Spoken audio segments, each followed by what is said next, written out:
भारत में पकड़ा गया एक ऐसा जानवर जिसे देखकर सब हैरान रह गए। ऐसा क्या था उसमें? ताजमहल से चोरी हुए बेशकीमती पत्थर। लेकिन कैसे एक सब्जी बेचने वाले की बेटी बनी कमिश्नर, जानेंगे वीडियो के आखिर में। नंबर 9, क्या आप जानते हैं कि हाल ही में भारत के मेरठ शहर में एक अनोखा पक्षी मिला जो देखने में बिल्कुल चटाइयों की तरह दिखता है। लोगों का कहना है कि आज से पहले ऐसा पक्षी कभी किसी ने नहीं देखा और ये पक्षी किसी दूसरी चिड़िया जैसे चील और गिद्ध से भी बिल्कुल अलग है। लेकिन कुछ लोगों का ये तर्क है कि हिंदू आस्थाओं में पाया जाने वाला पक्षी जटायु, जिसने सीता हरण रोकने के लिए रावण के हाथों अपनी जान गंवा दी, ये पक्षी उससे जरूर मेल खा रहा है। इस बात में कितना तथ्य है ये पता लगाने के लिए गांव वालों ने इसे सही सलामत पक्षी विभाग को सौंप दिया, ताकि ये कौन है और कहां से आया है ये तो पता ही चल सके, साथ ही इसके जान को भी कोई नुकसान न हो। नंबर 8, आप सभी ये तो जानते हैं कि ताजमहल दुनिया का नंबर 1 अजूबा है, लेकिन आप में से ये कितने लोग जानते हैं कि इसकी दीवारों पर कभी बेशकीमती पत्थर भी लगे हुए थे, ऐसे स्टोन्स जो नायाब और अनोखे थे। लेकिन साल 1857 की जंग के दौरान जब भारतीयों ने पहली बार अंग्रेजों के खिलाफ जंग का ऐलान किया तो गुलामी से आजाद होने का प्रण लिया, तब हर भारतीय केवल इसी सपने को देख रहा था और इसी का फायदा उठाकर अंग्रेजों ने धोखे से इन सभी पत्थरों को निकाल लिया और कॉलोनियल गवर्नमेंट के पास ऑब्वियसली इन्हें इंग्लैंड भेज दिया। अगर आप कभी भी ताजमहल गए हैं या फिर कभी जाएंगे तो दीवारों पर बने उन खोखले निशानों को ध्यान से देखिएगा, जो इस बात का सबूत है कि इस अजूबे से वो मिसिंग है, जो खुद भी एक अजूबा ही थे।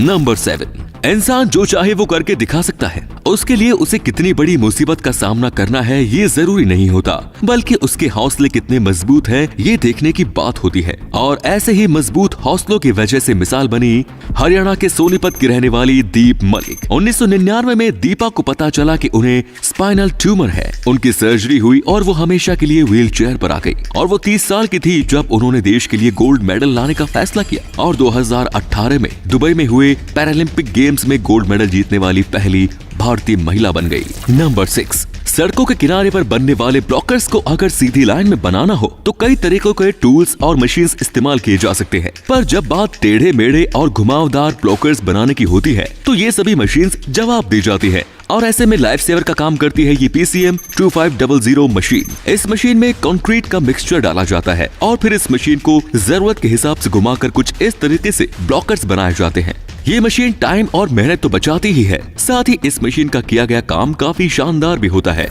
नंबर 5, अगर आपको धुले हुए और साफ आलू इस्तेमाल करने के लिए मिले तो आपका कितना टाइम बच सकता है, और इसी को ध्यान में रख के बनाई गई है इशिडा पोटैटो वेगर। ये मशीन खेतों से लाए आलू को साफ करके कुछ इस तरीके से पैकेट्स में पैक करती है ताकि खरीदने वाले व्यक्ति को साफ और अच्छी क्वालिटी के आलू मिले।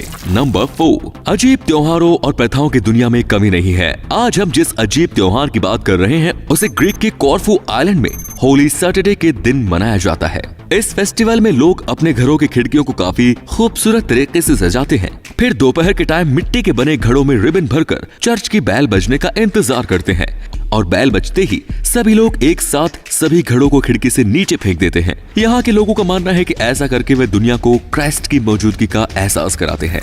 नंबर 3, क्या आप जानते हैं कि भारत के टॉप 100 अरबपतियों ने पिछले साल 13 लाख करोड़ रुपए कमाए, वो भी केवल इस पेंडेमिक के दौर में, और इसकी वजह से इनकी दौलत में 35% की बढ़ोतरी हुई। ऑक्सफैम के द्वारा की गई एक स्टडी में ये पता चला कि आज भारतीय अरबपति दौलत इकट्ठा करने के मामले में दुनिया में 6th प्लेस पर आ चुके हैं, जहाँ पूरी दुनिया लॉकडाउन के चलते कई साल पीछे हो गई। दुनिया भर के 1000 बिजनेसमैन ऐसे भी हैं जिन्होंने कोविड के दौरान हुए नुकसान को महज 9 महीनों में ही वसूल कर लिया। यही नहीं, नॉर्मल प्रॉफिट से कहीं ज्यादा की कमाई भी की। नंबर 2, जिस तरह कभी भारत के नटवरलाल ने ताजमहल बेच दिया था, ठीक उसी तरह पेरिस में भी एक नटवरलाल था जिसने एफिल टावर का नकली सौदा किया। नाम था विक्टर लस्टिंग।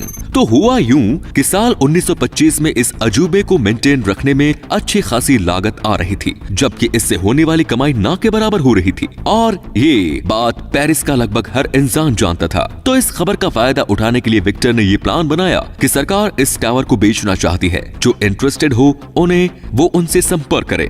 अंधेरे में चलाया ये तीर जाकर आकर लगा निशाने पर और पहली ही बार में 5 मुर्गे विक्टर के जाल में फंस गए। ये सभी स्कॉर्प डीलर थे, आसान भाषा में समझे तो कबाड़ का काम करने वाले। विक्टर ने इन लोगों को ऐसा डील किया कि ये सभी कन्विंस हो गए कि सच में ये टावर बिकाऊ है। यही नहीं, इन सभी को विक्टर ने टावर का टूर भी करवाया ताकि इन लोगों के मन में कोई शक न रह जाए। और आखिरकार हुआ वही जिसका आप इंतजार कर रहे हैं। इनमें से एक व्यक्ति जिसका नाम आंद्रे पोइजन था, उसने इस टावर की मुंह मांगी कीमत विक्टर को चुका दी। लेकिन जब तक आंद्रे को ये पता चला कि उनके साथ प्रैंक हो गया, वो भी अनगिनत डॉलर्स का, तब तक विक्टर भाग चुके थे।